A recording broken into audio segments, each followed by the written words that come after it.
Assalamualaikum warahmatullahi wabarakatuh. Pada kesempatan kali ini saya ingin berbagi cerita. Kejadian ini sudah cukup lama ya, sebelum bom Bali 1 itu tahun 2002. Waktu itu saya masih bekerja di kapal feri lintasan Bali Lombok ya, penyeberangan Padang Bayi Lembar. Singkat cerita, waktu itu saya dari Jawa, ada urusan. Saya mau menyeberang ke Bali karena dari Ketapang itu sudah kemalaman, sehingga di Gilimanuknya itu sudah mendekati tengah malam ya, sudah masuk wilayah Bali tengah malam. Karena belum sholat isya, saya mampir ke musola kecil ya di Gilimanuk. Setelah sholat isya, ternyata saya izin bermalam di musola itu tidak diizinkan ya, karena bisnya untuk dari Gilimanuk sampai Padang Bayi dari Bali bagian barat sampai Bali bagian timur itu adanya sekitar jam 4 pagi. Subuh lah, waktu subuh itu baru ada bis. Sementara itu udah tengah malam. Ya sudahlah, karena tidak diizinkan di musola, saya coba ke terminal Gilimanuk. Waktu tahun itu 2002-an itu masih banyak yang pada mabuk-mabukan di wilayah terminal. Karena kondisi keuangan waktu itu minim gitu, untuk jaga-jaga takut dipalak, lebih baik saya cari tempat bermalam. Setelah jalan-jalan, ternyata saya melihat sebuah pura ya di atas bukit kecil itu di Gilimanuk. Namanya Pura Girinata ya. Pura Girinata. Ini saya naik ke atas. Singkat cerita, saya bermalam di pendopoan di dalam pura itu. Saya tidur beralaskan daun kelapa kering ya, daun kelapa kering dengan angin yang cukup kencang, karena sebelahnya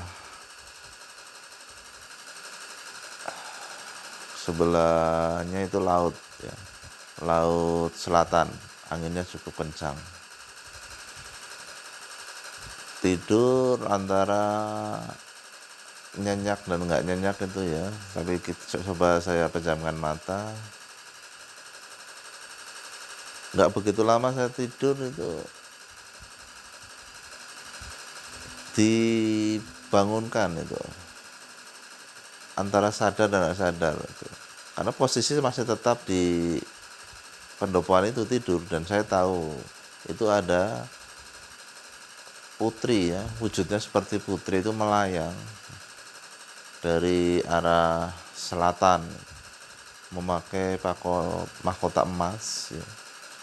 Pakaian seperti putri raja zaman dahulu. Nah, dia mengaku Putri Candrakirana. Waktu itu saya juga nggak begitu paham ya, siapa itu Candrakirana. Nah, dia mau ngasih cincin itu, mau ngasih cincin sama saya, emas itu. Nah, cuman ada embel-embel ya di sini ya. sambil senyum dia itu langsung ngomong gitu. Dalam batin saya langsung memahami juga apa yang dia maksudkan. Kalau kamu ekonominya mau bagus, kamu di sini 3 hari. 3 hari. Waktu itu kan saya niatnya juga mau bermalam aja, bukan minta pesugihan atau dan lain sebagainya ya. Niatnya cuma numpang tidur gitu. Tapi diiming-imingi begitu.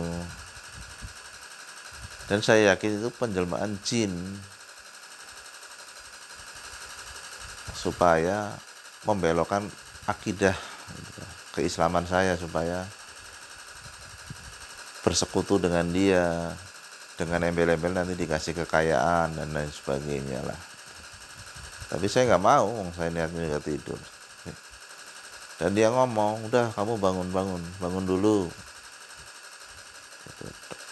Ya udah saya bangun, ternyata udah jam 3:04 waktu itu. Dan bis dari Gilimanuk ke Pelabuhan Padang Bayi itu sekitaran jam 4 pagi. Waduh, ya sudah saya cepat-cepat turun dari atas pura itu. Dan alhamdulillah naik bis dan saya melanjutkan ke Padang Bayi, habis itu nyebrang lagi lewat feri menuju ke Pulau Lombok ya. Melanjutkan aktivitas pekerjaan seperti biasa.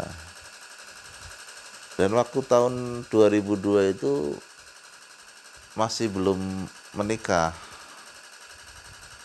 Setelah itu dari kapal feri saya melanjutkan pengen lihat di kapal turis di Bali. Ternyata saya bisa masuk di kapal turis itu. Dipikir itu di kapal turis itu enak gitu. Yang kelihatan mata itu enak, cuman liburan setiap hari. Ternyata setelah masuk ke kapal turis itu tidak seindah yang kita bayangkan di mata ya. Karena secara batin itu ternyata nggak sesuai dengan syariat Islam. Kehidupan di Bali itu banyak bertentangan karena dia mayoritas Hindu. Dan pergaulan terlalu bebas menurut saya. Akhirnya saya masuk pagi, sorenya sudah keluar karena nggak sesuai. Karena waktunya sholat tetap saya harus sholat. Waktu itu sholat duhur. Sholat duhur ternyata hati nurani saya nggak bisa nerima gitu loh, berontak langsung gitu loh. Akhirnya apa yang saya lihat itu seperti permainan aja, memang hidup ini cuma permainan dan senda gurau. Saya lihat orang-orang pada bermain banana, menyelam, berenang dan sebagainya, berjemur. Persis seperti anak-anak aja bagi saya. Akhirnya sorenya saya keluar dari kapal turis. Padahal belum mendapatkan uang waktu itu, tapi tidak masalah. Lebih baik saya minum air hujan dan daun-daun mentah daripada saya bertahan di kapal turis itu. Singkat cerita, saya menyeberang ke Ketapang di Banyuwangi ya. Habis itu lanjut ke Surabaya dan alhamdulillah tetap masih ada rezeki di kapal. Dan saya lebih tenang di kapal. Semangat Lestari. Mungkin rekan-rekan masih ingat kapal kargo Semangat Lestari. Sekarang kapalnya sudah dipotong karena sudah terlalu tua. Dan alhamdulillah di situ bisa tenang, dan sampai akhirnya bisa menikah ya di kapal itu, Semangat Lestari ya. Setelah keluar dari Bali lewat 1 bulan, saya diterima di kapal itu, di kapal Semangat Lestari. Ternyata bom Bali 1 Amrozi CS meledak ya. Setelah 1 bulan meninggalkan Bali itu meledak. Ternyata kita mengikuti hati nurani kita itu ada keajaiban di situ.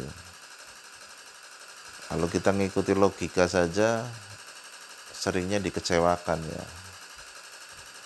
Karena kekuatan batin itu lebih besar. Batin yang dimaksud di sini adalah hati adalah jantung, lebih ke jantung bukan ke liver ya. Menurut buku yang saya baca, kekuatan otak itu atau akal cuma 12%. Dan kekuatan batin itu 88%. Dan menyambung ke Putri Chandra Kirana ya. Singkat cerita, setelah menikah di Semangat Lestari, alhamdulillah saya dikarunia anak yang pertama Indri Kumala, anak yang kedua Indra Waskita almarhum, dan yang ketiga ini saya abadikan nama Chandra Kirana untuk anak saya yang ketiga yang ada di foto ini. Chandra Kirana itu dari bahasa Jawa kuno Sansekerta yang artinya bulan yang bersinar. Dan setelah di Semangat Lestari, alhamdulillah ada majalah-majalah misteri. Dan dilalah kebetulan saya baca juga, ternyata Putri Chandra Kirana itu adalah putri paling cantik di zamannya, anaknya Raja Kediri, di era Kediri waktu itu. Tapi Chandra Kirana yang masuk dalam alam bawah sadar saya di Pura Girinata itu, saya yakin itu bukan Putri Chandra Kirana yang dulu, itu jin yang menyerupai saja, supaya saya bersekutu dengan dia. Akhirnya melakukan suatu kesyirikan besar dan memang dosa yang tidak terampuni oleh Allah, melakukan kesyirikan. Mungkin ini aja yang bisa saya share, saya sharing bersama rekan-rekan. Banyak kekurangannya, ambil manfaatnya dari cerita saya. Demikian. Wassalamualaikum warahmatullahi wabarakatuh.